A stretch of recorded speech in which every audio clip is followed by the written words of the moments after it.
Killing technology, brain infinite. Intimidation through the tubes, detrimental killing.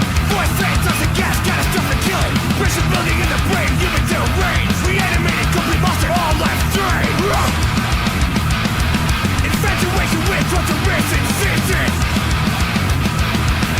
Grotesque mental incubation.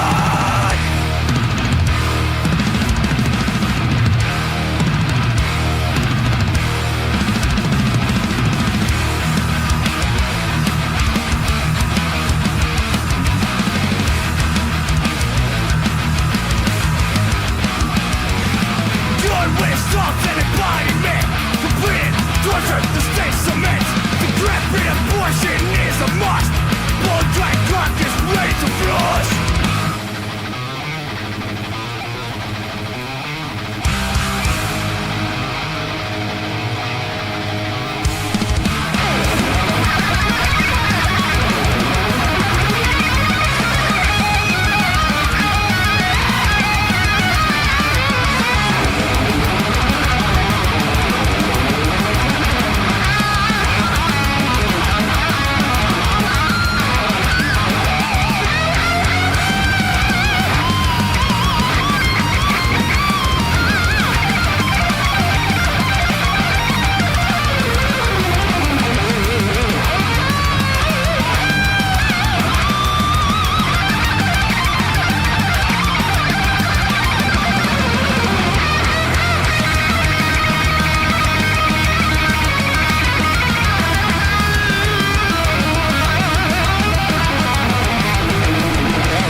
My goodness.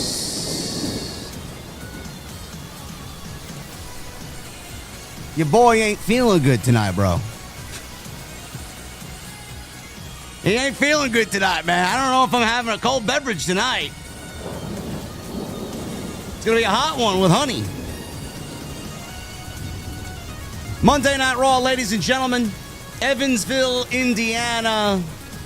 Coming off the heels of a very disappointing Wrestle Palooza.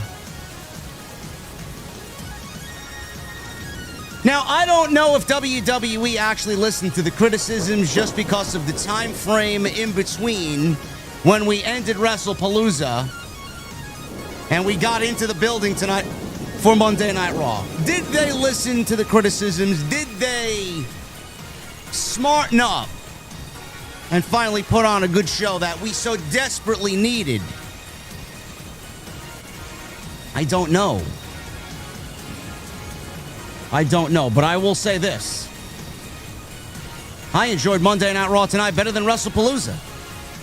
Lots of engaging, story-driven backstage segments. Cody Rhodes was on the show in multiple segments. Cody Rhodes and Seth Rollins had a great face-to-face that got me excited for their match. I'm very much looking forward to that. And we got a main event that did not consist of the Vision, LA Knight, or the Usos. So I think all in all, it was a great night to sit back and enjoy a very good Monday Night Raw. Ladies and gentlemen, we're going to the beer garden. It's chilly outside, bro. Actually, no, it's not. It's 65 degrees here in New York City, man. The beer garden's going to be open as long as the weather remains. But when I get there on this Monday night, I want to know, what the fuck are you guys drinking? I'll see you over there.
Why has Triple H been so successful? Why is Triple H running WWE better than Vince McMahon and Bruce Pritchard on Monday and Friday night? Long-term booking.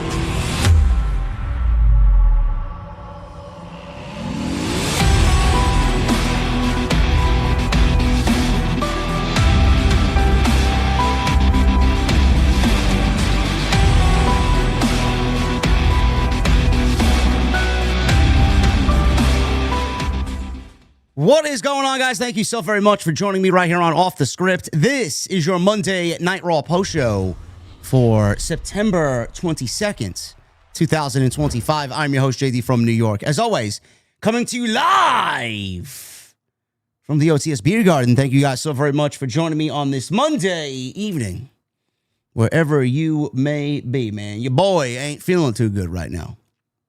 I was this close to canceling the stream tonight. I don't know what the fuck happened, man. I know I got not much sleep this weekend, and it was just a pro wrestling weekend unlike any other, bro. We had All Out for 5 hours on Saturday afternoon. We had Wrestle Palooza on Saturday nights. I went live for 3 hours after Wrestle Palooza. So if you factor in the 5 hours that I watched of All Out, and then another 3.5 for Wrestle Palooza, and another 3 doing the live stream, that's a long day of work, bro. And then I felt okay waking up on Sunday, and I did what I could to just rest because I knew I was going to be here for another 3 hours on Sunday night covering All Out, which we did. And I was very pleased with the discussion that we had on the show last night. And if you guys missed that, that's all on the homepage. But your boy ain't feeling good right now, man. I woke up today. I came down from the bedroom into the kitchen to make myself a coffee. I was nauseous. I had terrible chills, aches and pains, and a headache. Now, normally when I'm sick, I can breathe, or I can't breathe, rather, through my nose. So it's not a sinus or a head cold thing. But this afternoon, man, I laid down. I did a video today. If you guys missed it, absolutely well worth your time. Over 30 minutes. I don't know where the fuck I got the energy from. If you looked at me and heard me in that video today that we uploaded, man, you'd think I'm not sick. But after that video, man, it was like I crashed like a motherfucker, bro. I took a nap at 2:30. I slept till 5:30. I got up at 5:30, man. I had the absolute worst fucking chills that I think I've ever had. Like, legitimately, I was under 2 blankets. I had 2 layers of fucking clothes on. This Symphony X hoodie is a lot thicker than the Alter Bridge hoodie, and I'm sweating my balls off right now. So if I seem a little off, or if I am a little off, or I'm not as energetic as I usually am, and I take a little bit more time to accentuate what I want to say, just know that I'm working with a 102 fever, and I feel like shit. So there's your pregame warning. Monday Night Raw.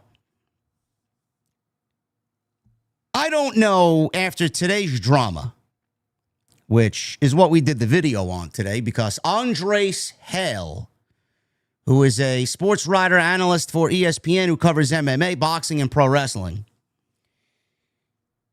for some reason, it went viral today all over social media in the internet wrestling community that Andres Hale, this ESPN sports analyst, graded WrestlePalooza a C. Now, in today's video, we went over exactly why a lot of his assessments for the show were correct. I think the majority of the people who watch WrestlePalooza deemed it uneventful, and it was overhyped rubbish, because Triple H always loves to use the keywords, the buzzwords, to get everybody excited. It's going to be a grand spectacle on the same plane as WrestleMania and SummerSlam. Expect surprises and grandeur and all these different things that these big wig companies, these suits and ties, always shill to us and just try and pretend everything is all right. I watched the Black Ops 7 trailer today, Call of Duty. I can't even begin to tell you how many people in that comment section have vowed to not buy the game this year, because look at what they've done to the game. Look at what they've done to Black Ops in general. Look at what they've done with Black Ops 6, one of the worst Call of Duties of all time. Now they're doing Black Ops 7, which is basically just a rehash of Black Ops 2, Black Ops 3, and Black Ops 4 mixed together. And we're getting things that we got 15 years ago reprised as new. And we got new guns that are old and have been in the game for 15 years already.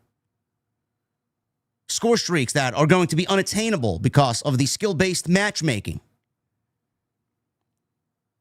And then they backed the fucking trailer with Fiend from Travis Scott. I'm like, that's all I need to know not to buy the fucking game this year. It's like, what else could they not add in the game to save for next year's game so that you got something to look forward to? They're basically going and giving you everything that you've already come to know and love about Call of Duty. And they're pretending like it's some big thing, like it's some revolutionary thing. These major companies are fucking absolutely tone deaf to the consumer and the people that consume their products. And that's exactly what Triple H is. He's tone deaf. Activision, Treyarch, Infinity Ward, Call of Duty, they're all tone deaf. These big companies don't give a fuck as long as they get your money. Yeah, we're going back to the roots, but we're still going to put $30 skins in the game, and those skins will not roll over into the next title. So thank you for your money, you fucking sucker. It's exactly what Triple H and WWE are doing. Thank you for your money. We don't need to really give you any more than what we're doing right now because you're going to be here. It's now time we speak with our wallets. It's now time we speak with our voices. WrestlePalooza was shit. Did I enjoy several aspects of the show? Yes, I did. I don't know how you can't enjoy Stephanie and Io Sky. I enjoyed the mixed tag team match. I enjoyed the Bronze versus the Usos. Cody versus Drew McIntyre wasn't bad, but we've seen both do better. And I ultimately didn't even mind Brock Lesnar and John Cena because I knew what we were going to get going in. And I tried my damnedest to make sure everybody understood where we're going because we're not done with John Cena and Brock Lesnar. But I understand everybody's criticism. It's the same shit. The same Lesnar match that we've seen for 20 fucking years now. John Cena wasted an appearance in his final run after having banger matches the last month or so on this. And now they're doing it again. Who asked for this? So Andres Hale gave WrestlePalooza a C, which is fair. I probably would have given it the same thing. C is a passing grade. C means that it was okay. It wasn't great. It wasn't good. But it also wasn't bad. But the discourse online this weekend was All Out was better, WrestlePalooza sucked, All Out beat WrestlePalooza, blah, blah, blah, blah, blah. Both shows have problems. Both shows sucked. I don't know how you can compare one match, or one show rather, that had 5 matches with the other show that had 13 matches. Just illogically stupid to even compare. So today we seen this tweet going around, and everybody was, oh my God, I don't believe ESPN buried their own partner, blah, blah, blah. Some people came out in defense and said ESPN has been doing this for years now. Yeah, that's great and all. But nobody went to ESPN to go get their pro wrestling reviews or pro wrestling articles or read an analyst about what he had to say about WWE's PLE on Saturday. Don't bullshit me.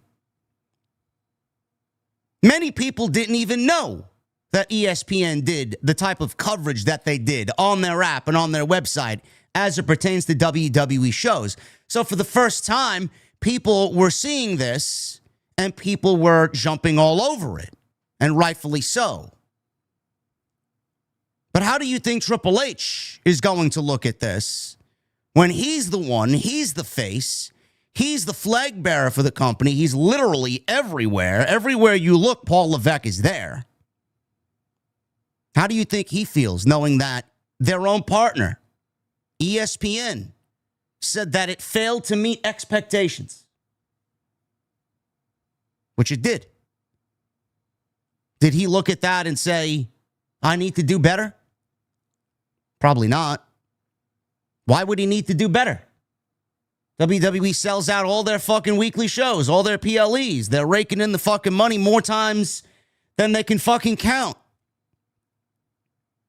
Selling these tickets. Have you seen the WrestleMania combo prices that are on sale right now? Have you looked at the WrestleMania suite packages? There's nobody that could afford this that is a normal human being that works a 9-to-5 middle-of-the-road job. I don't know how they're asking for people to pony up this money to watch subpar television. WrestlePalooza was subpar. But WWE doesn't care. Because you're going to be there. I'm going to be there every Monday. You're going to be there every Friday. And the people that willingly spend the money to sit in the venues to watch this slop, they will be there. You might have to fucking miss a couple of house payments to afford to go to a WWE show and possibly get foreclosed on. But as long as you could sit there and feel the moment from Paul Levesque. I said today in today's upload that when Vince McMahon was in charge, when Bruce Pritchard was, he's still there, which is mind-boggling to me. When Bruce was basically mini Vince and John Laurinaitis was there and Vince was running with his crew, if things went bad, I had a feeling that we could get through to them and possibly make a change for the better by using our voices, using our wallets to stop paying to attend these shows, to stop watching, hit them where it hurts. Sometimes it worked. Sometimes it didn't. Vince hated the fan base. Vince booked for Vince. Vince didn't book for us.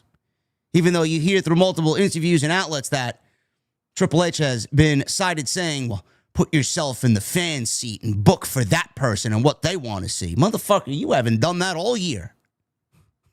What are you talking about?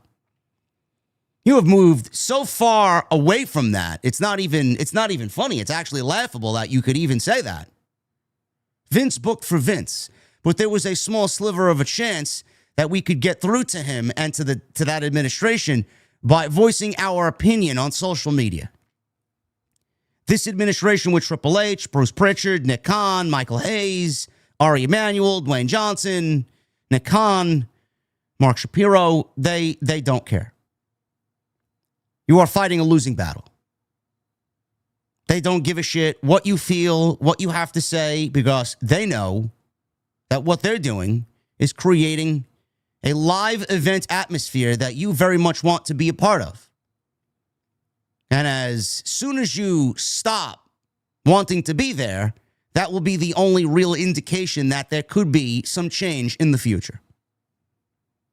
I feel less optimistic with Triple H now in charge, which is funny, because we all looked at him as the fucking saving grace of this company, and this is the guy that's going to lead us to the promised land and give us the product that we so desperately wanted all those years. It hasn't worked out that way. And it's not going to work out that way. Because they don't care. Now, did Triple H listen to the criticisms? I don't know. If I was a betting man, I would say no. No. Maybe in some weird bizarro world, maybe they also realized, without actually listening or reading Andre Hale's article tonight on ESPN, maybe they also realized that WrestlePalooza fucking sucked. And they wanted to come out and genuinely put on a good show. But the one thing that's been missing going into WrestlePalooza, and the one thing that's been missing for several weeks, months, has been the focus on stories. It's the same thing every single week. It's LA Knight and Jay Uso. It's LA Knight and Jimmy Uso. It's LA Knight and the Usos versus The Vision. It's Braun Breaker versus Jay Uso. It's Braun Breaker versus LA Knight. It's Bronson Reed versus Jimmy Uso. I mean, I can't take it anymore. Tonight was the first night that we got a main event that did not consist of any of those names that I just mentioned. We got a main event of Asuka and Rhea Ripley, which set up Crown Jewel, where Rhea and Io will team up against Asuka and Kairi Sane. Now, that's something I can get behind, and that's something that we've been predicting here for weeks now. And it's one of the better stories on WWE Raw. But they don't give a shit. Did he see the article? Did he read the article? Does this guy still have a job? I don't know. I genuinely don't know. What I do know is that he is pro AEW, so it did come off a little weird that you go to this guy's page and he's got all these negative things to say about WWE, and rightfully so, but there's not one negative thing to say about AEW. This guy actually put out there publicly stating that All In was a great build and that the All In build was necessary television. All In was one of the worst builds. There you go. Book Mercedes and Tony Storm. There you go. That's the build. So looking at his Twitter profile, it's very bizarre to take this guy credible because he's so pro AEW. So then obviously we got questions. I have questions. Was he paid off? Did he do something that he shouldn't have? Why? Did Triple H have enough time to understand what he was saying and understand the fan base on social media and why we were so disappointed? Was there enough time between, realistically, Sunday and Monday to flesh out what I thought was a very good show tonight. I actually enjoyed tonight's show more than I did WrestlePalooza because there was story, and the matches that took place were born from story. There was a reason why matches happened, because we got backstage segments that directly affected what we saw in the ring. It is not that difficult. You know, if you sit down and understand the fan base and what they want, it is not difficult at all, and it should be a really easy fix on fixing the product. We just want our time on Monday and our time on Friday to be worth it. It is one of the most painful and lethargic things to sit there every Monday and a night like Saturday and every Friday and watch a television show. And me personally on Monday, Jesse as well, on Wednesday, sit there and watch and genuinely feel nothing. Nothing. That is the worst feeling in the fucking world. And what's more painfully upsetting is that you have people who are out there claiming that everything's great. I'm not feeling it, bro. Nothing is great. Nothing is great. Did Triple H listen to the criticisms? I don't know. All we can do collectively as a community is move forward into Crown Jewel and hope that the show is better than WrestlePalooza. Which right now, as far as the build is concerned, I think that what we're getting so far is much better than what we've already got with WrestlePalooza and everything that went into it. Lesnar wasn't on TV. Cena wasn't on TV together. They showed up on separate shows. The only time that Lesnar and Cena were in the ring together was when he F5'd John Cena after the Sami Zayn United States Open Challenge. Stephanie and Io, they weren't on TV together. Cody Rhodes was off for 4 weeks filming Street Fighter. You were basically left with the Usos and the Vision and CM Punk, Seth Rollins, which, I mean, those two matches, the mixed tag team match especially, had some of the best television that WWE has had all summer as far as what has gone into those segments. And the AJ Lee return was great. But those segments can't carry a 2.5-hour program.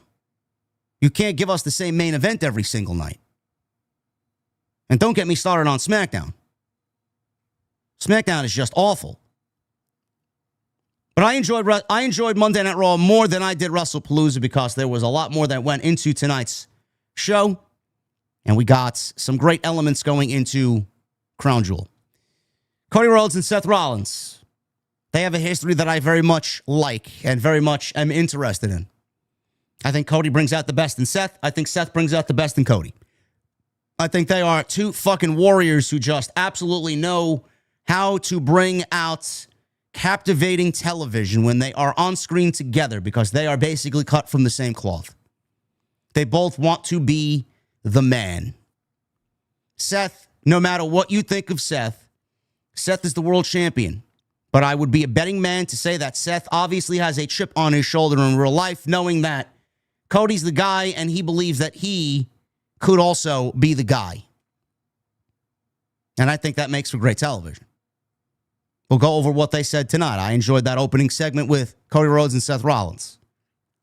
Rhea Ripley and Asuka. We finally got them in the ring one-on-one, and we got the build, the moment where we now are looking at Perth, Australia, Crown Jewel, and that tag team match with Rhea and Io against Asuka and Kairi Sane.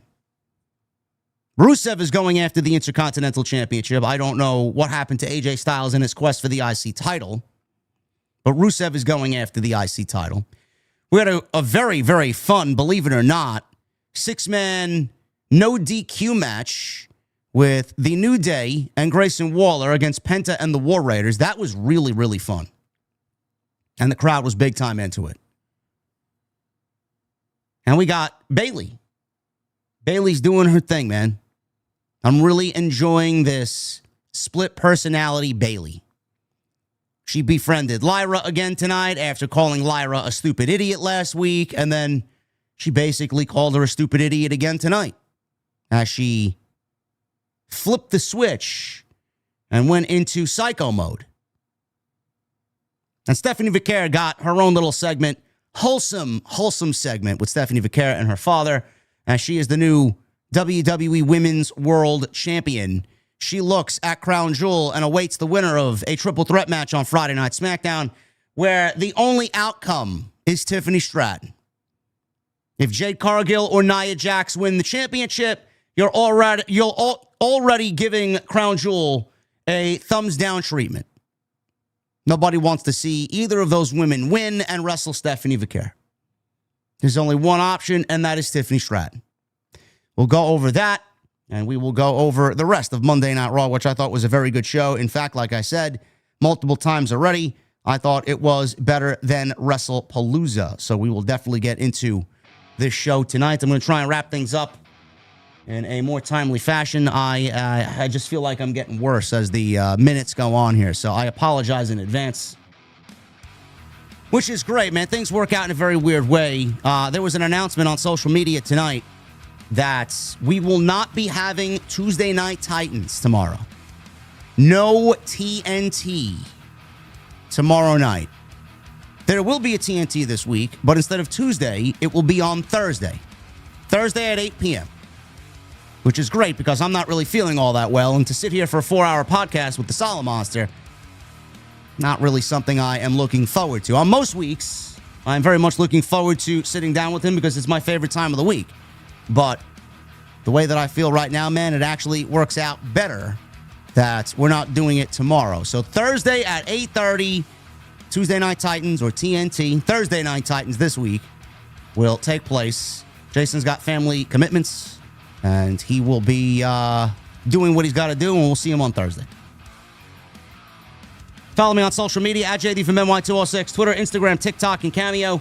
Hit that subscribe button down below. Turn on the bell for all notifications. Make sure you go check out all the content on the channel. There is plenty of it, man. Plenty of it. We uploaded a banger today, so go and do that. Check that out. We were live last night for All Out in the post show. We were live on Saturday for Wrestle Palooza. Go check all the stuff out. I know I teased I might be going live for NXT. If I'm feeling the way that I'm doing or feeling now, man, I ain't covering NXT tomorrow. I'm taking the night off. But I will be watching. I might be tweeting along. I'll be watching No Mercy on Saturday. But yeah, go check all that stuff out. Some great content there if you missed anything. Hit that thumbs up. 1,000 likes is the goal. Super chats are open. Get them on in. We'll hang out at the end of the show. And tonight's show is sponsored by Turtle Beach. TurtleBeach.com/scripts. You guys are going to use that code SCRIPT at checkout to save 10% off your order, man. Go get yourself a brand new gaming headset like the Turtle Beach Stealth 700 headset or one of their many peripherals. They sell controllers, joysticks, steering wheels, anything and everything for your gaming experience. Turtle Beach has got you covered, man. TurtleBeach.com/scripts. Use that promo code SCRIPT at checkout for 10% off. Some of you guys were wondering what the name of the song was in the intro, man. That is the band Condition Critical, man. They're my boys from New Jersey. They put out a legit banger album. If you guys are into some old school thrash, Municipal Waste, Creator, that type of deal, make sure you guys go check them out. Really, really great listen. You can listen to their new album on Spotify, and they uploaded the entire thing on YouTube. If you guys want to go through that avenue to listen to some new music. Cody Rhodes. He started the show off with Seth Rollins, and this was the best thing on the show, in my opinion. A lot of the times, Cody seems very formulaic, very straightforward. There's no real excitement. I feel like Cody has the championship, but there hasn't really been any great story for Cody since he won the championship at WrestleMania outside Kevin Owens. I don't think that Cody has really topped himself and what he did going into WrestleMania last year. The Kevin Owens feud was the only real thing that got people excited. Everybody loves KO. It's with who he works with. I think we're going to get back to that because him working with Rollins is really fucking good. Before Cody could say anything, Seth Rollins walked out with Paul Heyman, Bronson Reed, and Braun Breaker. They all stand in the aisleway while Rollins is in the ring with Cody. No Becky Lynch out here. No CM Punk and no AJ Lee on this show either. Seth said that from the moment they both walked out of SummerSlam as champions, he had crown jewels circled on his calendar. It's a great way to build how important this match is going to be and how important Rollins is taking this match. Because the first 3 matches that Rollins had with Cody, he doesn't own a single victory over the American Nightmare. He said they both had hoops to jump through to get to that moment. He said the 2 of the best in the world, they're in their prime, face off, and may the best man win. He says he knows what Cody, the locker room, the internet thinks about him. Says he doesn't give a shit. Fans chanted CM Punk at Seth Rollins. He's not here tonight, like I mentioned. And Seth talked over it and said, this is not about Punk because he doesn't have a championship. I know what that moron thinks of me. He told Cody he wanted to know what Cody, thinks of Seth. Cody said it's complicated, and it shouldn't be complicated. You've certainly, in recent memory, made some questionable choices. He acknowledged Heyman at ringside, and he said, that is one of your questionable choices. Cody said Seth changed his life, though. He said that injury he suffered against him changed his career. He said Seth had the courage to wrestle someone he didn't know. He said without that injury inside Hell in a Cell, the one where he wrestled with a completely torn pec off the bone and it was completely black and blue, horrific was that injury. He wouldn't know what he was capable of. He thanked Rollins for that. He says he helped him validate the Rhodes name and finally get the WWE Championship in his family. He says he just had his lovely wife on his podcast the other day, Becky. He says he knows it's wrestling one-on-one to stand out here and run him down before their match, but he said, what matters is, what do you think of you, Seth? He said Seth on any given night isn't just one of the best, but he can be the best of the best. Now you're stealing my gimmick, bro, okay? The official theme song for Crown Jewel should be Best of the Best of the Best by Stryker. Maybe a video package of sorts with that theme over it for these 2 guys. That would be great. They're playing in Brooklyn, by the way, on Thursday. I will not be able to make it because I will be sharing my Thursday with you guys on Tuesday Night Titans. He asks, why is he hiding behind these goons at ringside? And Heyman is yelling, saying, I'm a goon? I'm a goon? Another gimmick infringement. I used to call people goons. That used to be my thing. Goon City. OG JDfromNY fans know about Goon City. He says he wouldn't sling mud with him. He says they have their match and another Crown Jewel ring is on the line. He asks what he can do for him right now. Seth says he wants to talk about the match, but first I want to talk about the wrist watch that you gave me. The watch on my wrist, the Rolex that you gave me at WrestleMania. And he held it up. He said, that's the watch Cody gave him at WrestleMania 40. He says he hasn't worn it one time since then until tonight, which is another great throwback. He says he needs to know if it was a real gift or a token gesture. Is Rollins now insinuating that Cody Rhodes bought this watch in Chinatown and that it's a replica Rolex? I don't see Cody buying replica Rolexes from some shady character on the street in New York City. He said Cody is fantastic about saying all the right things about him and heaping praise on him when it suits him because in his next breath, he undermines every single thing he stands for. He says he goes on interviews and says with a straight face that he's the right person to lead the industry into the future. Seth said either Cody doesn't think he's good enough or he doesn't think he's as good as him. So I like this because I do feel genuinely that Rollins feels this way legit, real.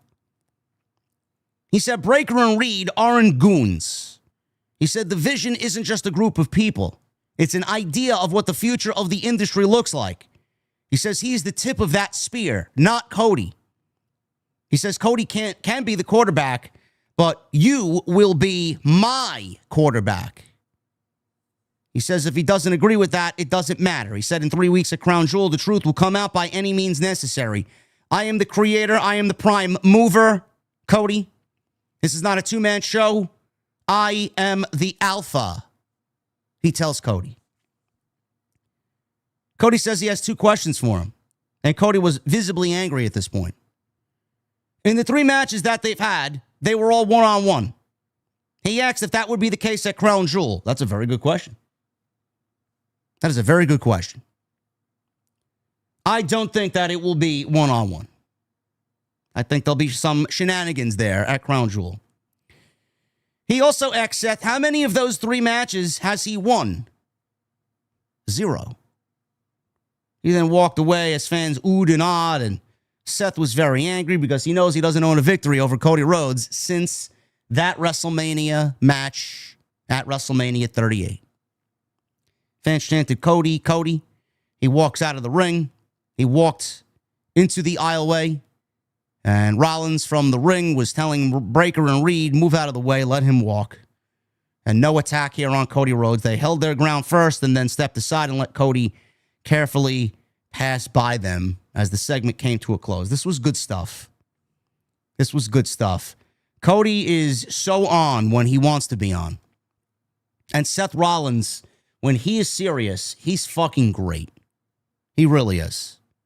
Like, this is the Seth we need with CM Punk. A lot of what we got lately has been kind of hokey and very comedic, and it's like lighthearted, which I get, and I'm completely understanding that. Both of those guys are probably really giddy and really excited to work with their wives in that type of capacity, especially Punk. So you can't really blame him for that. They wanted to have fun, and what they did, it really did show that they were all having fun. But they need to get down to serious business. Like what you heard from here and this promo, what you heard from Rollins, this is the Rollins we need, period. This is the Rollins we need with Cody. This is the Rollins we need with Punk. This is the Rollins we need going into War Games. This was excellent stuff. They acknowledged their history. They brought up the fact that he had this date circled ever since SummerSlam. Cody brought up the matches and how he hasn't won. This is going to be a great match that will have direct implications on War Games. Cody will be a part of War Games. Cody will be there alongside John Cena and Roman Reigns and CM Punk. You're basically getting the Super Avengers against the Vision. McIntyre, Lesnar. That's exactly where we're going. I said this on Saturday. Get into it. Get excited. That's where I see this is all going. And if that's the case, that may be the best War Games match that WWE's put on since they adopted the gimmick for their Survivor Series shows. Backstage, Jimmy Uso walked up to Jay Uso. He says it's trash that they lost to Braun Breaker and Bronson Reed. Said he went to GM Adam Pearce to get a rematch, but Pearce told him that Jay already made a match against LA Knight tonight, one-on-one. He asked if that was a good idea. Jay said, listen, we wouldn't have lost to the Bronze if it weren't for LA Knight. He criticized Jimmy for teaming with Knight last week. Jimmy asked if he was blaming him. Jay said no, but he is just focused on LA Knight right now. You know, I was pretty confident that LA Knight was the one turning heel, man. They're really doing a great job of portraying Jay Uso in this darker manner, in this darker demeanor, where he's very selfish. And basically what Jimmy said a couple of weeks ago, you're starting to act like Roman, but I don't really see an ulafala around your neck. So what are you doing? I don't know if WWE has the balls to turn Jay Uso heel. I don't think that's the right move. I think the Usos getting their hard edge back, or Jay Uso getting his hard edge back, is the way to go. But turning him 100% heel, I just can't see them doing that. And I know there was a segment tonight with Jay Uso and Cody Rhodes, and Jay Uso looked to be looking at the WWE Championship. Now, I don't know for sure if he was looking or if he was just looking down because he didn't want to hear what Cody had to say because he said it vehemently that there's nothing wrong and he didn't really want Cody there. But I just can't see them turning Jay Uso heel right now. The New Day. Yeah, they don't want to stop the eating. WWE, stop the eating, bro. Give me a break. Come on. The New Day and Grayson Waller against the War Raiders and Penta. This was a very good match. I enjoyed this a lot. And I have been very critical of the fact that, again, every single week we've gotten a mix of Penta versus Kofi Kingston, Penta versus Xavier Woods, Penta versus Grayson Waller, the New Day versus the War Raiders, which has been a thing since WrestleMania. Do you believe that these two teams have been feuding since WrestleMania? And then you wonder why people criticize the show. It's time to move on. But then you look at the Monday Night Raw Tag Team division, and there are no other teams. The Judgment Day have the tag team titles, and they haven't defended them because there are no other teams. This was very good. It went 10 minutes. They brawled right upon entering the ring. The bell rang 33 minutes into the show. This was the first dose of wrestling action here on Monday Night Raw. Xavier beat up on Penta on a table at ringside. Kofi leapt off the top rope with a leg drop on Penta, breaking the table. Back in the ring, the War Raiders beat up Waller. Kofi and Xavier save their friend from more attack. Eric slammed Kofi and Xavier out of the corner onto the mat. Waller and Eric tumbled out to the floor. Reed then leapt off the top rope with a moonsault. And did I say Reed? I must have typoed. I must have accidentally typed Bronson Reed. Ivar jumped off the top rope with a moonsault. I mean, they both got great moonsaults. But Kofi and Xavier moved. Kofi landed a senton. And Ivar powerbombed Waller onto the ring apron. Xavier whacked Ivar with a kendo stick. And that was fucking loud. That was loud. Eric then slammed Xavier on the ring apron. Kofi left off the stairs onto the back of Eric. Penta tossed the charging Kofi into a table leaning in the corner. Waller hit Penta with the kendo stick as Penta climbed the ropes in the corner. Penta countered a Mexican Destroyer off the top rope. The referee went to go check on Grayson Waller after the impact. Waller's sell job on the Avalanche Mexican Destroyer was fucking phenomenal. Penta shoved his head into the side as he leveraged the cover. Referee counted 1, 2, 3, and that was basically it. He knew, everybody knew that Grayson Waller was not getting up after that unbelievable Avalanche Mexican Destroyer. You know, if that was AEW, if someone in AEW did that Avalanche Mexican Destroyer, they probably would have, a couple of things would have happened. Number one, they would have either kicked out at 1, or 2, kicked out at 1, and then immediately went into some fucking crazy sequence where they no-sold the move. Yes. That is factual information. It's nice to see a move like that end the fucking match after we were given 40 minutes of Kyle Fletcher and Adam Page, who basically did move after move after move after move and kicked out of legitimately everything. Penta and the War Raiders win. Can we please move on from this feud with Penta and the New Day? Please. I think it's about time we get Penta mixing it up for the Intercontinental Championship. Dominik is backstage. He told Finn Balor that they all said things that they regret, but they need to stick together with Rusev coming after him. Now, there was a moment while everybody was shown entering the building. LA Knight was entering the building during the intro of Raw, and in the background, Rusev shoved Dominik Mysterio with his 2 titles. He has 7 more to go to catch Mercedes Moan. He shoved Dominik into some production crates and basically is threatening him that he's coming after the Intercontinental Championship. Well, that's one way to get a shot. Just threaten the fucking guy that's the champion and tell him that you're coming after his title. So, Dominik wants help with Rusev. And the New Day won't help him. The New Day won't help him because Dominik is doing shady business behind the Judgment Day's back. Did I say the New Day? Yeah, I'm fucking lost, man. I'm completely out to lunch. The Judgment Day. Yeah, I'm not feeling good, bro. The Judgment Day. He said that the Judgment Day should want to help him because they're family. Meanwhile, Dominik is doing business, shady business with the Americanos.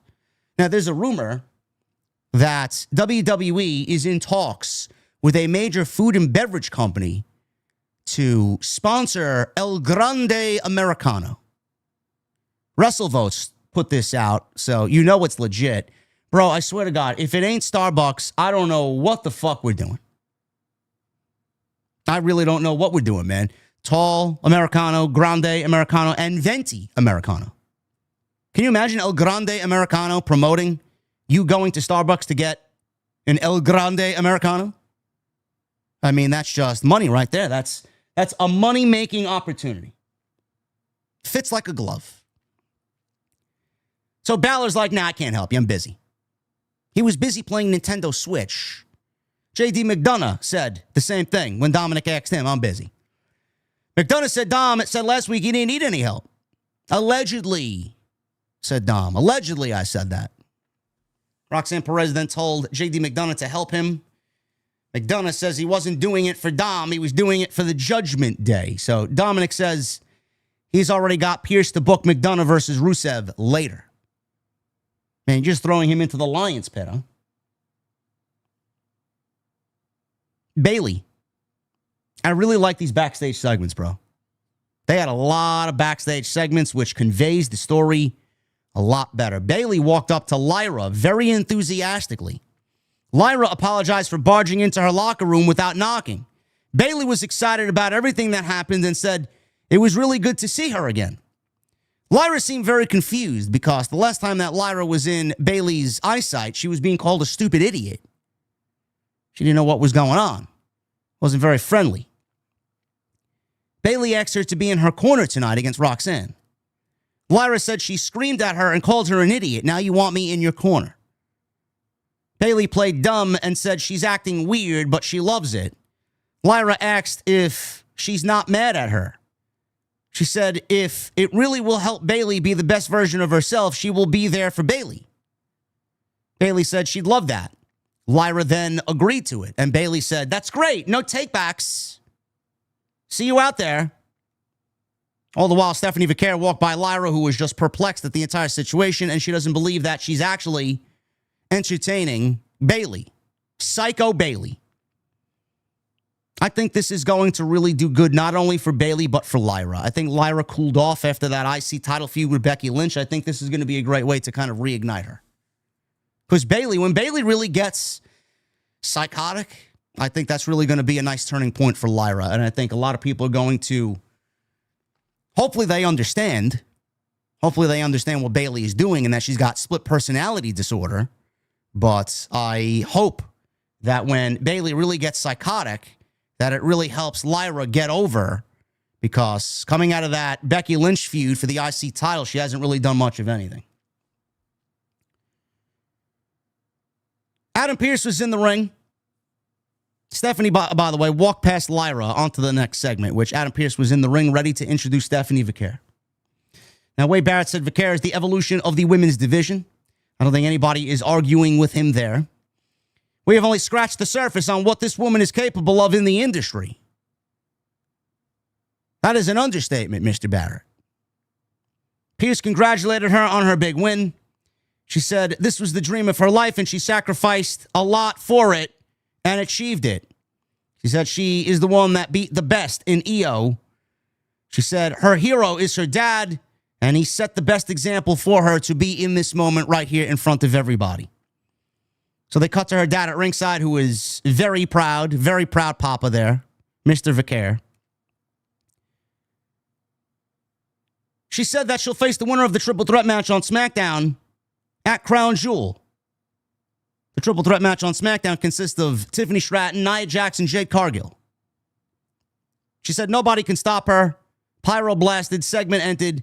Nobody interrupted. We got no Asuka. We got no Kyrie. We got no heel. We got nobody interrupting Stephanie Vaquer.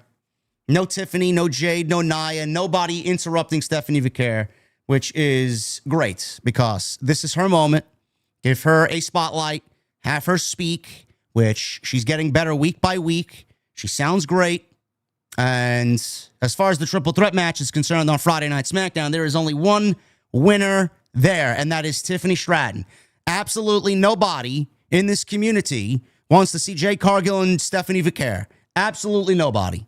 Jade's not ready, and that match would stink up the fucking joint, no matter how great Stephanie is.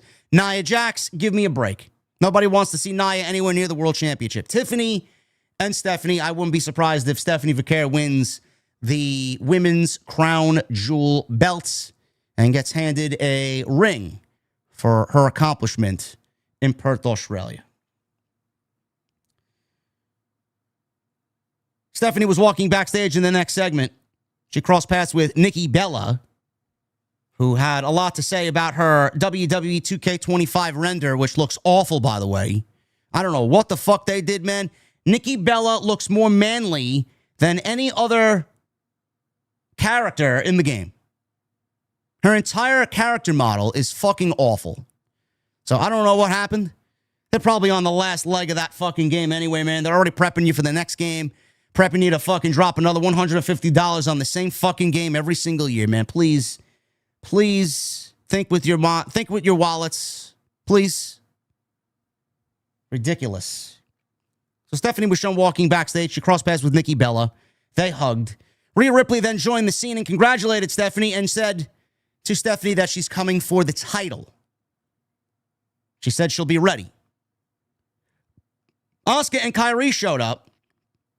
Asuka said Stephanie didn't deserve to be champion. After more back and forth with everyone, Asuka said she is sick of Ripley and she isn't ready for Asuka.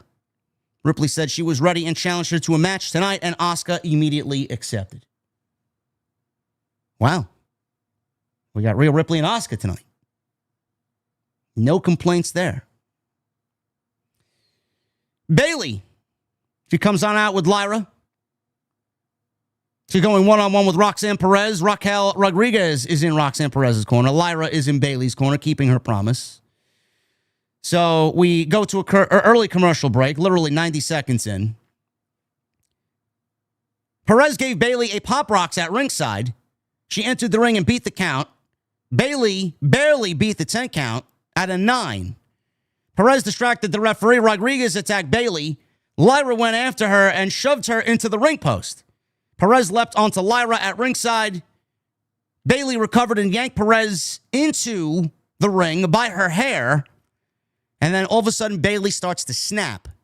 Bayley then gives Perez a Bayley to belly, a running knee, and then a rose plant for the win. Tessitore said this all just flipped in a very violent way. Bayley flipped the switch mid-match on her personality. Now, I don't know if this is going to be the way forward, but at this point, Bayley was absolutely snapping on Lyra Valkyria.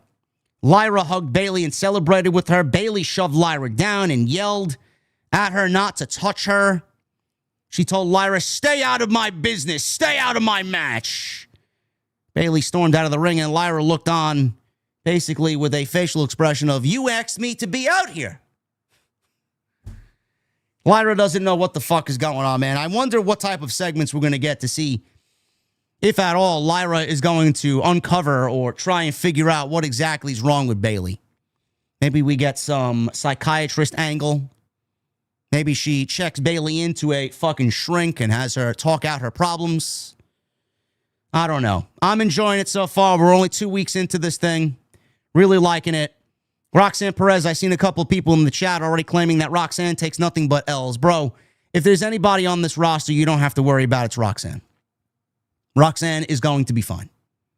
WWE knows exactly what they have in Roxanne, and I don't worry about Roxanne standing in WWE. This is going to be a multi-time women's champion. Everything is just about everyone else right now. It's not about Roxanne. It'll be about Roxanne when Liv comes back. Even then, she's going to lose. But it's all about Liv. This is just a holding pattern for Liv Morgan to come back. Jimmy congratulated Cody on his win. Cody asked how Jay is doing. Jimmy said Jay is all in his head. He says he's not listening to him. So maybe he'd listen to Cody. Cody says he'd see what he can do, and he went off to go talk to Jay Uso. Cody approached Jay Uso. And I really do like that we got one segment like this. The same thing happened with Lyra and Bayley. We got Lyra and Bayley. Bayley asking Lyra to be out there with her. She wrestles Roxanne. Stephanie comes out. We get the next segment with Stephanie. Stephanie goes backstage, and we get that back and forth with Asuka and Rhea. And then we go into the Lyra and Bayley match. And here we got Jimmy talking to Cody, asking him if he could go talk to his brother, Jay. And then we go into the next segment with Cody going into Jay's locker room. I like how everything was very cohesive. Everything that they did led into the next thing as it pertains to that storyline. I don't know if that was done by design. I don't know if that was just random, but I very much like that. Instead of doing one segment here in the beginning of the show and then waiting 4 or 5 segments to get to the next segment. Cody approached Jay and said his brother is worried about him.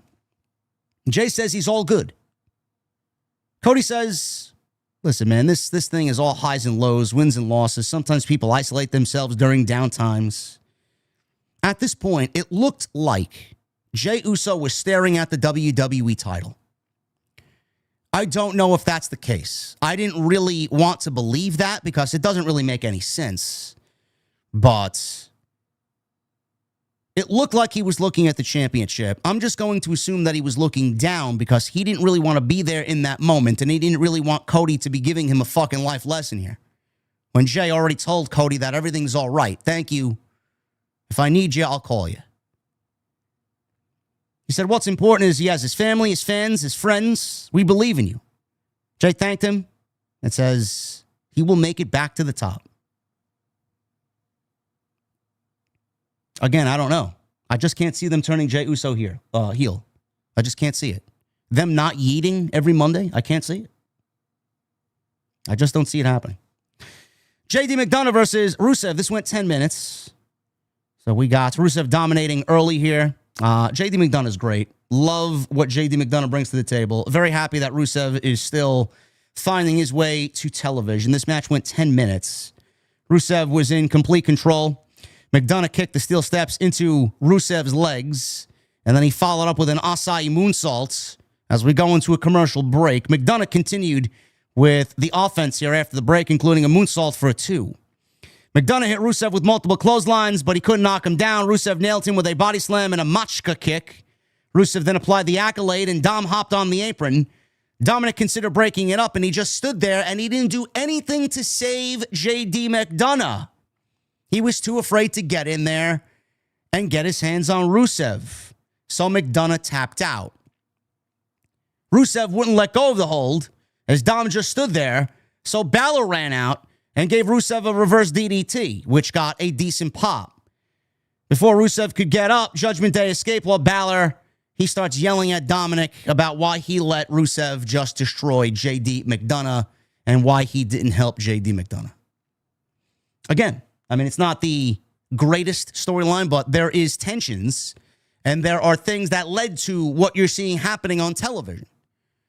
I think WWE is really slow burning it, and I'd like to know what the relationship is with Dominik and the Americanos and what the business agreement is, what the business partnership is all about. Is this going to continue with Dominik being kicked out of the Judgment Day? Rusev and the IC title, I thought that we were going AJ Styles or maybe Penta. Rusev and Dominik are getting an Intercontinental Championship match next week, one-on-one. Now, I don't know if Rusev wins the championship. I'm sure there'll be some fucking shenanigans and outside interference. But if Rusev does win the championship, which I would not be opposed to, I think AJ Styles would be a great compliment to the Intercontinental Championship, as would Penta. So I do think we need to get that title off of Dominik because it's not really doing much of anything on Dominik. And I do think that it could benefit putting it on Rusev or Styles or Penta or someone else in that mid-card, especially when Dragunov comes back.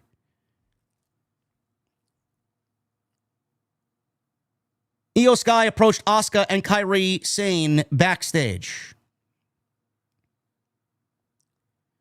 I've enjoyed this storyline with the ladies. I have. This is one of the better things on Monday night. So she's backstage with Asuka, and Io told Asuka that she didn't need to go through with the match against Rhea Ripley, so please reconsider. Asuka said she was going to teach Rhea Ripley some respect. Asuka said she didn't need advice from someone who loses, throwing it in Io's face that she lost to Stephanie Vaquer. Io tried to talk to Kairi after Asuka walked away, and Asuka yelled at Kairi to come hither, like she usually does. Io and Kairi just awkwardly had a moment, and Io feels bad for Kairi because now she is being manipulated week by week, more and more, week by week. Jackie Redmond interviewed LA Knight backstage. She asked if his unique referee style maybe played a role in the lingering tension between him and Jay Uso. He called her very wordy and asked if he could talk to her. Yeah. Knight says he was checking on Jay to see if he was okay late in the match after he busted himself open with the steel chair. Jay shoved him out of the way, ate a spear through the table, and the rest is history, says LA Knight. He says he wants to be sure he doesn't brain himself because that's what he did over the weekend. He says he's happy to do it to himself if need be. I mean, it's not the main event, but we got another LA Knight and Jey Uso match. I said today on the upload that we uploaded today earlier in the day that it'll probably be LA Knight and Jimmy Uso. LA Knight and Jey Uso. Jay made his way out through the concourse. This match went 9 minutes. Not bad. This was actually a pretty explosive 9 minutes. It was really kind of amped up for 9 minutes. It did have a commercial, but it was amped up. Jay wore all black with white sneakers, kind of teasing you that he's going a little edgy. He did his full entrance. Knight did his entrance. But as he jumped down from the middle rope, Jay punched him before the match officially began. The referee called for the bell, and we got this match underway. Jay was all over Knight until Knight cut him off with a neck breaker. Jay avoided a baseball slide and a clothesline. Knight regained control during the commercial break. Coming back from the break, LA Knight scaled the ropes to bring Jay down with a superplex. They traded strikes until LA Knight ducked one and hit a reverse Death Valley driver for 2. Jay followed later with a suicide dive and a super kick for a cover of his own. He got a 2 count. LA Knight came back with a DDT and a flying elbow drop for a 2 count. Braun Breaker and Bronson Reed run out. So LA Knight, like a dumbass, attacked both Bronson Reed and Braun Breaker before they could enter the ring. The referee just watched all of this happen right in front of him. LA Knight re-entered the ring but ran into a spear by Uso. Jay followed up with a Uso splash off the top rope, and that was enough for Jay to get the victory. Now, Jimmy joined Jay on stage after the match. Jimmy thought that they should help LA Knight because he was about to be attacked 2-on-1 by the Bronze. Jay didn't care. He left. Jimmy grabbed the chair that was just conveniently sitting there in the aisleway, and he chased the Vision away. But he invited the Bronze to get back into the ring. Heyman talked them down, and eventually they will fight another day.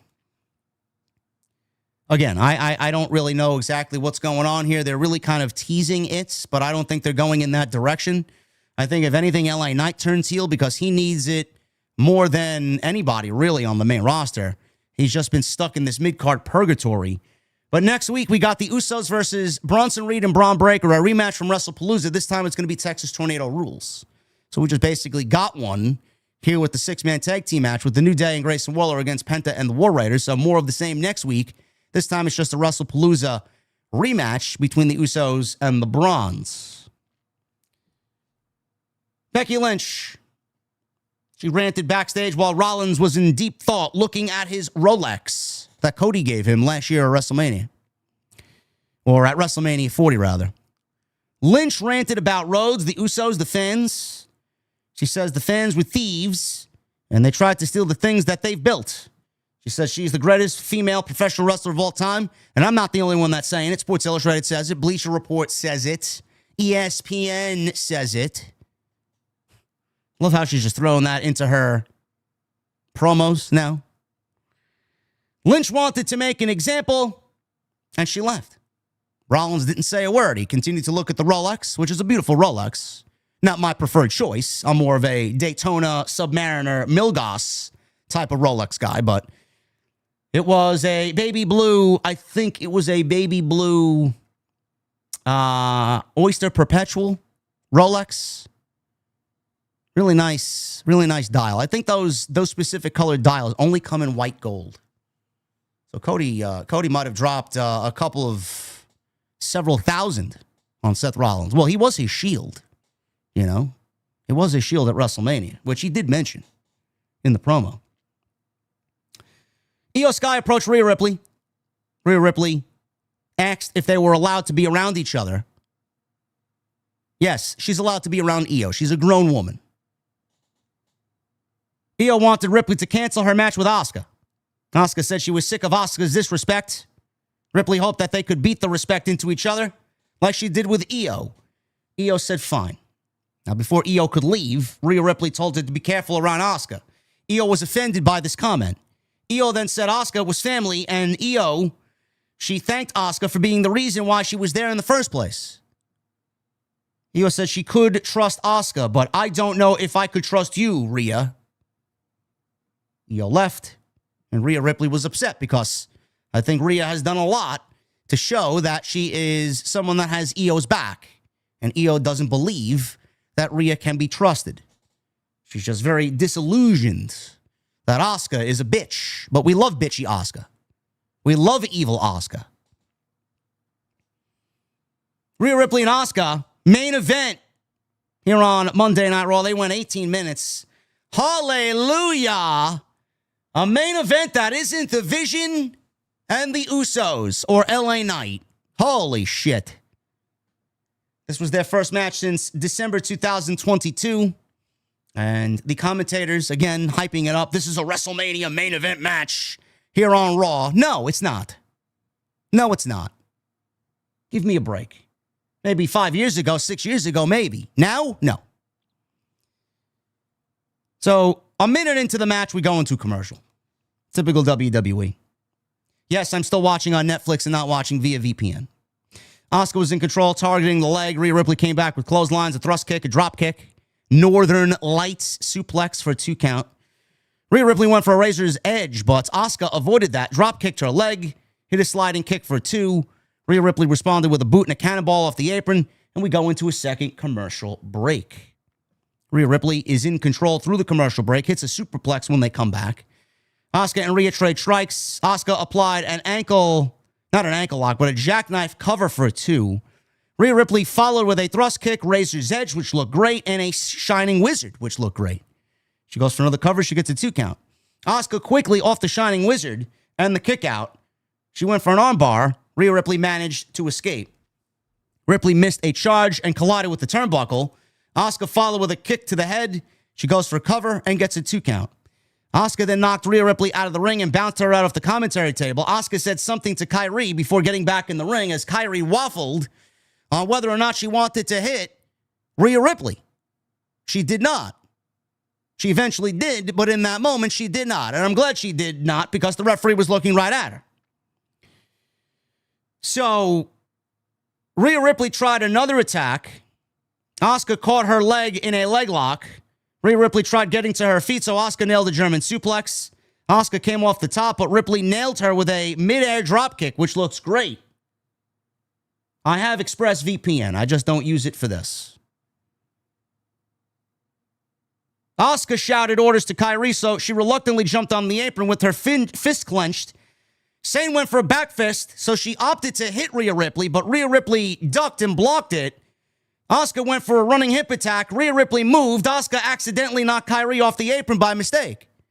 Rhea Ripley grabbed Asuka in a small package, and that was enough for the 1, 2, 3. Rhea Ripley gets the victory over Asuka. So Asuka eventually blew mist in Rhea Ripley's face immediately after the match. She was as green as a leprechaun, bro. She continued to wipe that mist in her eyes and making it worse, no doubt about it. She looked like she was ready for Halloween a month early, bro. Ridiculous. She looked like one of the Oompa Loompa guys from the Chocolate Factory in Willy Wonka. So Asuka blew mist in Rhea Ripley's face after the match. Asuka commanded Sane to attack, and she did. Hesitant, but she did. So now we have an official heel turn here. Asuka and Kairi now solidified themselves as two heels. So they attacked Ripley until Sky ran down to make the save. Io settled Asuka down. Asuka was in tears, fake crying, by the way. Then they hugged. Asuka suddenly dropped Io with a spinning back fist. The crowd booed. Asuka commanded Kairi to attack Io again. Kairi didn't want to, but she did. Asuka saw Ripley getting to her feet. She knocked her down with a spinning heel kick. Asuka held Io as Kairi, just thinking about who she wanted to attack here because she was still hesitant, hit a beautiful insane elbow on Io, did Kairi. The crowd booed. Asuka stood tall while holding Kairi, who was visibly upset, with Io and Rhea Ripley laid out. Now, some of the attacks from Kairi were a little comical. They were a little outlandish. I mean, if you're going to do a segment like this and have it be something semi-serious, can we at least put that effort into the punches and to the fucking attack? I mean, it looked like they were just fucking patting each other on the back. Good luck, bro. You know? None of it seemed overly treacherous. None of it seemed overly devastating. The elbow was fine. The back fist from Asuka was fine. The mist was fine. But Kairi's attacks looked fucking childish. You got to do better, bro. You got to do better. This was a great way to end the show. Obviously, we're heading towards Crown Jewel, and I think a lot of people who do what we do looked at this as being the realistic possibility. As soon as Stephanie won the championship on Saturday at WrestlePalooza and Io was not walking into Australia as the champion, I think everybody kind of thought about this outcome, and it's going to be Io and Rhea against Asuka and Kairi. And that's going to be your Crown Jewel, rather, PLE. So right now we're looking really good. We got Cody, Seth. We got Rhea and Io versus Asuka and Kairi. And then we're going to get Stephanie versus Tiffany. 3 solid matches. If WWE can give me 3 more matches and some story coming in and coming out, getting us excited about Survivor Series and War Games, man, we're shaping up pretty good. Because I don't think anybody's going to really give WWE the benefit of the doubt here going into another PLE when all they do is overhype their shit and they underdeliver every single fucking time. Nothing about their shows are premium. Nothing. The price is, but the quality of the content, nowhere near being premium. 6 matches, and that would be great. Story, that would be great. A nice build going into Survivor Series. They got 5 weeks. That would be great. John Cena's going to be on that show. Is he going to wrestle Brock Lesnar? We don't know. But thank you guys very much for all of your support. I am going to get you guys out of here in a timely fashion, man. I am withering away over here, bro. I have chills. I got 2 layers of clothing on, man, and I'm fucking shivering. You can't see it, but I am not doing too good right now. So we're going to get you out of here. Make sure you guys follow me on social media at JDfromNY206, Twitter, Instagram, TikTok, and Cameo. Hit that subscribe button down below. Turn on the bell for notifications. Go check out all the content on the channel. There's plenty of it. Today's upload was a banger. And remember, scheduling note, no Tuesday Night Titans tomorrow, no TNT with me and the Solid Monster. We will be conducting TNT this Thursday, not Tuesday, Thursday at 8:30 p.m. because Jason has prior commitments, and Thursday works best for both of us. So make a scheduling note right there for you guys. Tonight, we're sponsored by Turtle Beach, turtlebeach.com/script. Use that promo code SCRIPT at checkout and save 10% off. I want to thank them for once again sponsoring the show right here on Off the Script. Hey, Guardians, listen up. When I first strapped on the Turtle Beach Stealth 700, I felt like I just unlocked a new exotic helmet. Except instead of extra mobility, I got God-tier audio precision. Now, I've been grinding Destiny 2 Edge of Fate, and let me tell you, this headset is straight up a raid buff. The first thing I noticed, comfort. The memory foam cushions are so soft, I could probably wear them through an entire raid night and still forget that they are even on my head. Long nightfalls, Iron Banner sweats, wiping 17 times on a raid boss, it doesn't matter. These things never give you any debuffs. But here's the kicker, folks. The sound quality. With 3D spatial audio, I can hear everything. Enemy footsteps, the roar of a tormentor, even my fire team buddy rage quitting after dying in the jumping puzzles again. I swear the audio is so sharp I can hear a Cabal sneeze on the other side of the map. And the battery, 80 hours. That's longer than most Guardians spend grinding for a single God roll. And I haven't had to charge these things in days. It's like infinite ammo for your headset. Oh, and the dual wireless transmitter system. How could I forget? Absolute game changer. I can switch between my console and PC with a click and even connect my phone to play music while running Gambit. Yes, I farm moats to Metallica. Please don't judge me. Bottom line is, guys, Stealth 700 isn't just a headset.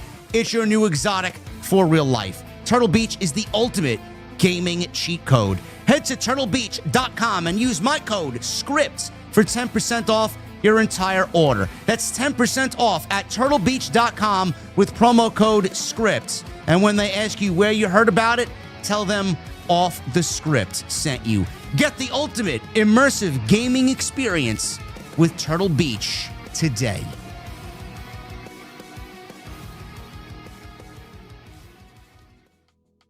Thank you guys for checking out Turtle Beach. TurtleBeach.com/scripts. Use that promo code SCRIPTS at checkout. Michael Krause with a $2 super chat. Good Monday, JD. OTS. Hope all is well. Let's go. Yeah. Thank you, Michael.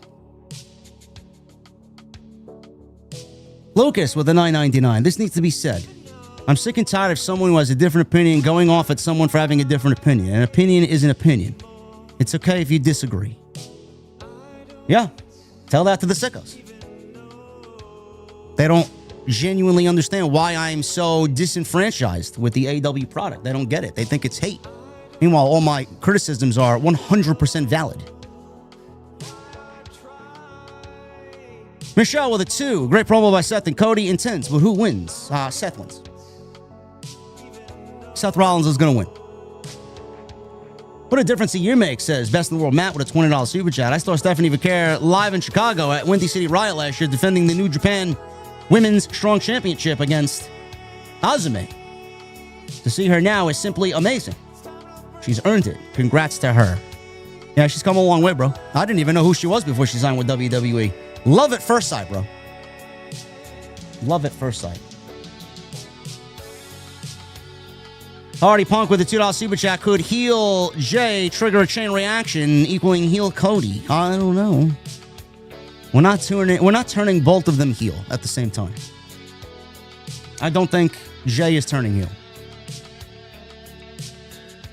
Furious Nation with a $1.99. What's up, JD? La Primera looks good in red. She looks good in any color, bro.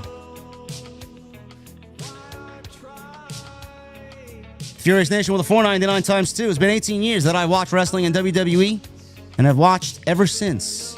Also, JD, I might be getting a job interview call tomorrow morning as I've been trying to find a new job as I've been very unhappy at my current job. Good luck, brother. That is a stressful situation. Waiting on someone else, not something I really like to do. Illuminati with a 2. Bree's dropkick was chef's kiss. Yes, it was very good. Lucas with a $4.99. Finally, I can say I had fun watching Monday Night Raw. Yes, I thought Monday Night Raw was better than WrestlePalooza.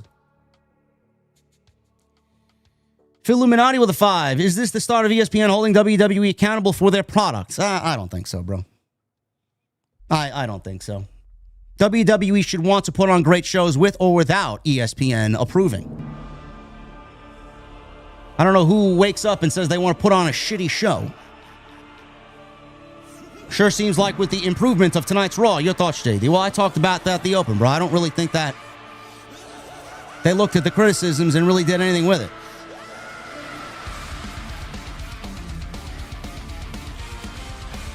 Also with a 5. JD, do you have Cody going back to back at Crown Jewel? I do not. Or does Seth get his first W on Cody? Seth is beating Cody, in my opinion. Tony Brown with a $5 super chat. JD, I'm wondering if Stephanie Vaquer tastes as good as she looks. Yeah, I know I'm nasty. I don't know, bro. Maybe we should X Miles Bourne. Luckiest guy in the world. Street Fighter with a $10 super chat. Stephanie Vaquer is like a real life Carmen San Diego. Muy caliente. Indeed. Lenin Jimenez with a Mexican pesos. 50 in Mexican pesos. But JD, you're not a real Alter Bridge fan, JD from NY207? Yeah, well, soon, man. OTS for life. Thank you, brother. Yeah, the sickos now are spreading the narrative that I'm not a real Alter Bridge fan. Believe that? Unbelievable, bro. Michael Krause with a 2. Get well, JD. Thank you, Michael. Sidro with a 2. What you build around Booger Factory? A picket fence. Thank God I haven't had to pick my boogers. It's the worst part of being sick, man. The shit that comes out. Man, I'm fucking freezing, bro. I'm legitimately shaking. Captain Solo with a 5. Have some hot chicken soup and an ice cold Guinness. You'll be as good as new, bro. Thanks for all that you do. I don't know if I should be drinking ice cold anything, bro. I want to get away from the chilliness and the headaches and the fever. Phil Illuminati with a 2. Fiend triggers my PTSD. Yeah, it's awful. Thank God we have nothing to do with him anymore. Bryson Kemp with a $9.99. My grandma passed away on Wednesday. Can I get some thoughts and prayers for my family as we get ready for the funeral tomorrow? I'm very sorry to hear that, brother. My thoughts and prayers are with you. The chat's thoughts and prayers are with you. Be well, man. It's only going to get easier from here. A lot of loss this year, man. I feel bad for everybody. Illuminati with a $5 super chat. As long as the booking ends up with Cena pinning Lesnar at War Games, that'll be magical. Could be. Could be Punk pinning Rollins. Could be Roman pinning Rollins. We don't know. Rollins should be pinned. Killer Camo 0714 with a 5. Thank you for being an inspiration, JD. Going to Raw next week. Hopefully it's a good show. I don't know. We'll see. Now that they had a good show here, next week's show might be a little light. So hopefully they keep that same momentum and that same energy.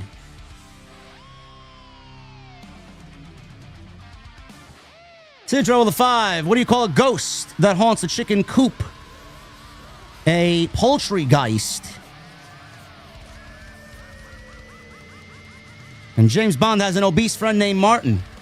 He likes to call him Aston Martin. Aston. Fucking crazy, bro. Chris with a 38 months in this fine establishment. Thank you, JD, for what you do. Next, NY meet and greet. First round's on me for you and Jason. OTS for life. Thank you, brother. Hopefully I can make it through these super chats, man. I'm legitimately on my last. If I was an energy bar, man, I got 1% left. Sidro with a 2. What sandwich did Batman get from the shop? He got him. He got him. The kittens that I have upstairs, I named after all Batman characters. 3 boys and 2 girls. Ivy, Harley, Eddie, Bruce, and Ozzy.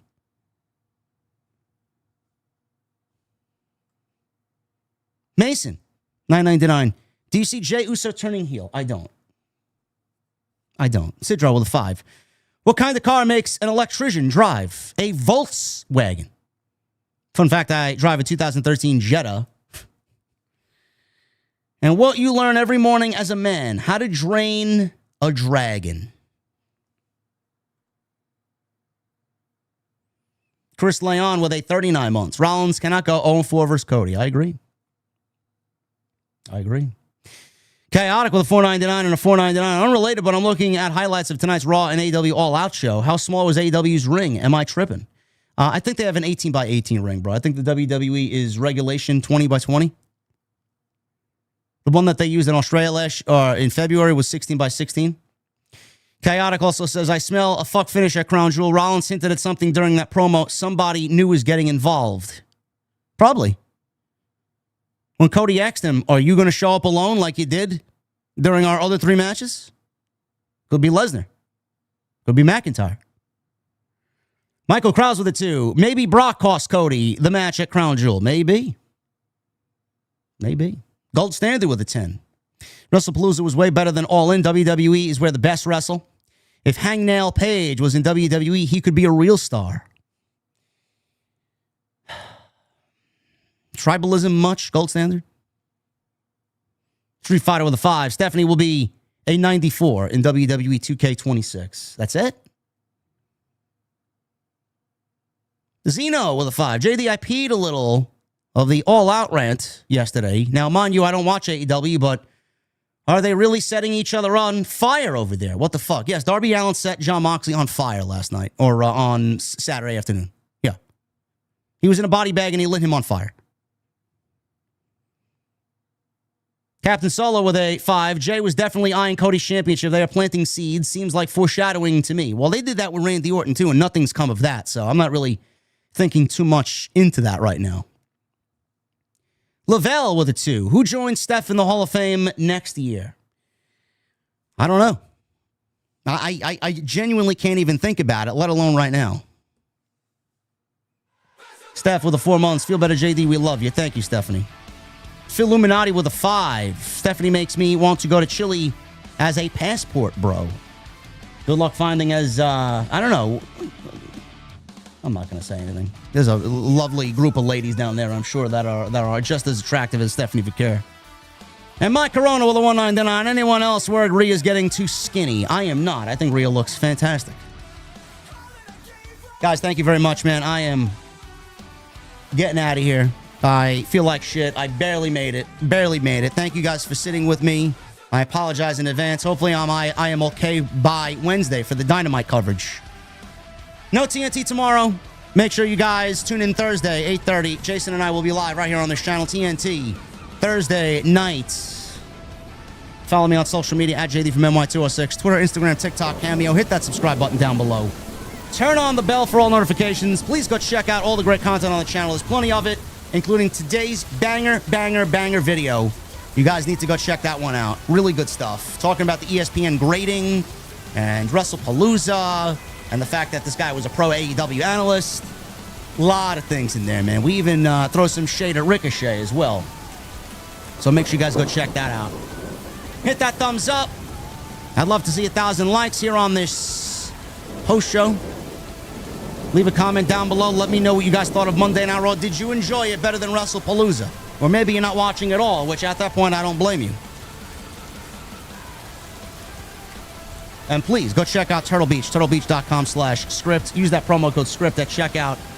You guys are going to get 10% off your purchase all across the website, man. So that's turtlebeach.com/script. Thank you guys very much. If there's any videos tomorrow, it will be an extra. If not, I am not going live tomorrow. I can tell already. And I will see you guys right back here Wednesday live for the AEW Dynamite post with Jesse right here on Off the Script. I'll see you guys later.